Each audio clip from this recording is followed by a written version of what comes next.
Pernah nggak sih pas lagi lihat berita atau mungkin baca hasil survei, terus ngelihat angka-angka dan jadi bingung sendiri?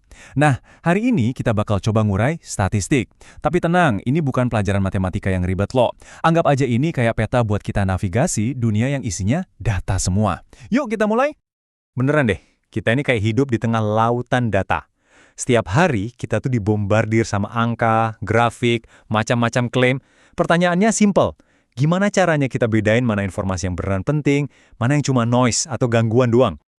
Nah, disinilah statistik masuk. Ini bukan cuma soal angka-angka ya. Statistik itu adalah sebuah metode.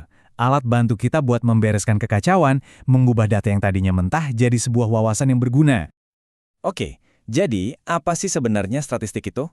Ternyata, nih, ada dua pengertian yang beda banget, tapi sering banget ketukar. Yuk kita bedah satu-satu. Nah, ini dia nih yang sering bikin bingung. Statistik sama statistika. Apa bedanya? Gini deh cara gampangnya.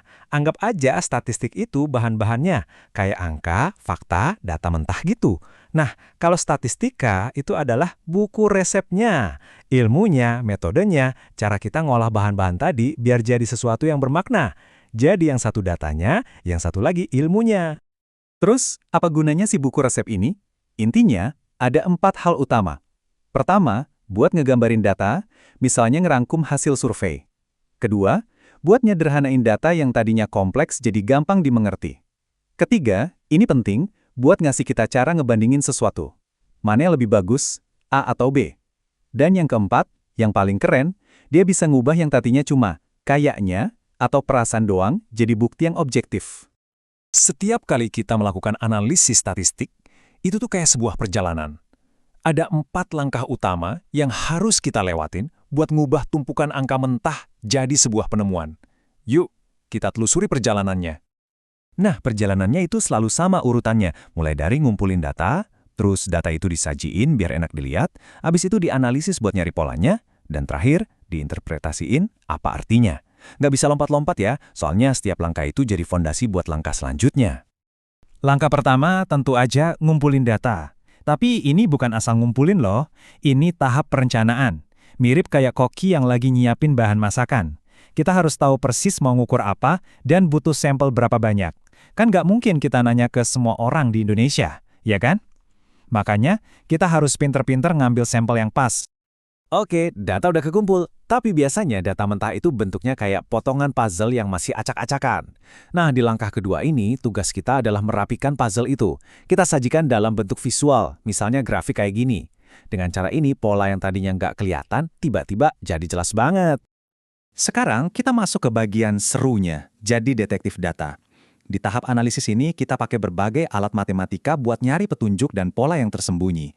Kadang kita pakai metode yang namanya parametrik. Ini ada aturannya sendiri. Tapi kadang datanya nggak nurut aturan, jadi kita pakai yang lebih fleksibel, yaitu non-parametrik.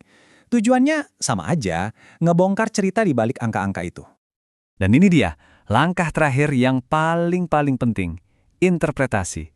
Mau sekeren apapun analisis kita, semuanya bakal sia-sia kalau kita nggak bisa jawab pertanyaan simpel. Terus, ini artinya apa? Disinilah seninya, menerjemahkan bahasa angka jadi cerita yang bisa dimengerti sama semua orang. Oke, kita udah tahu prosesnya. Sekarang, yuk kita kenalan sama 2 cabang utama dalam statistika. Anggap aja ini kayak 2 lensa kacamata yang beda. Masing-masing ngasih kita sudut pandang yang unik buat ngelihat data. Bedanya tuh mendasar banget. Statistik deskriptif itu tugasnya cuma satu, ngejelasin data yang ada di depan mata kita. Simpelnya, ini tentang apa adanya.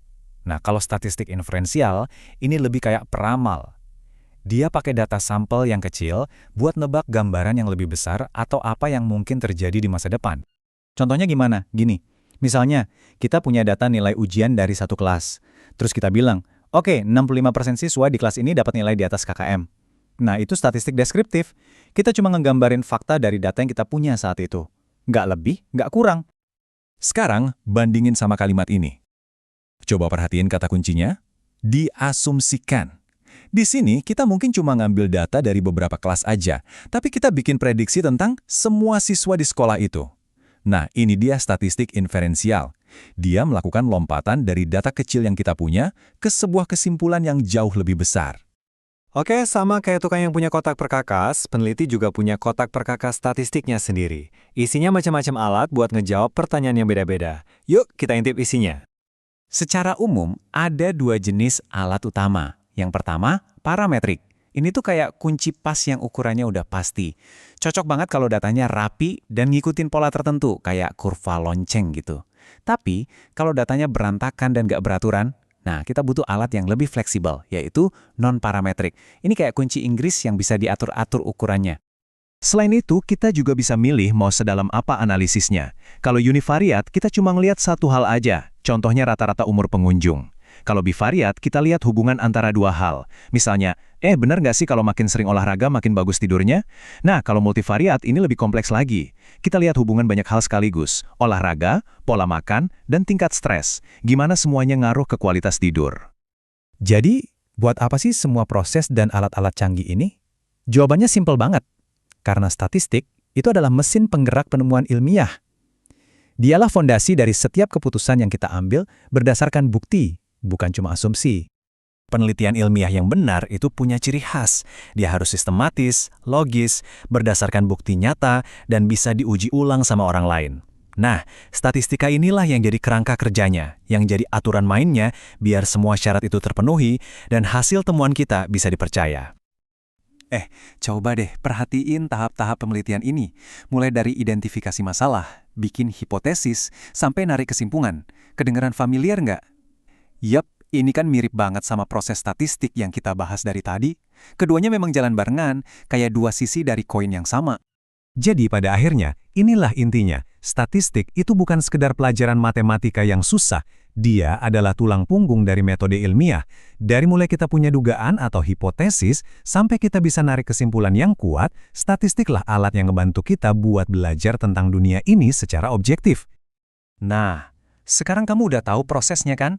Kerangka berpikir dari gimana data bisa jadi sebuah penemuan. Coba deh pikirin sejenak. Kalau kamu punya perkakas ini di tangan kamu, pertanyaan apa sih tentang dunia ini yang pengen banget kamu cari jawabannya?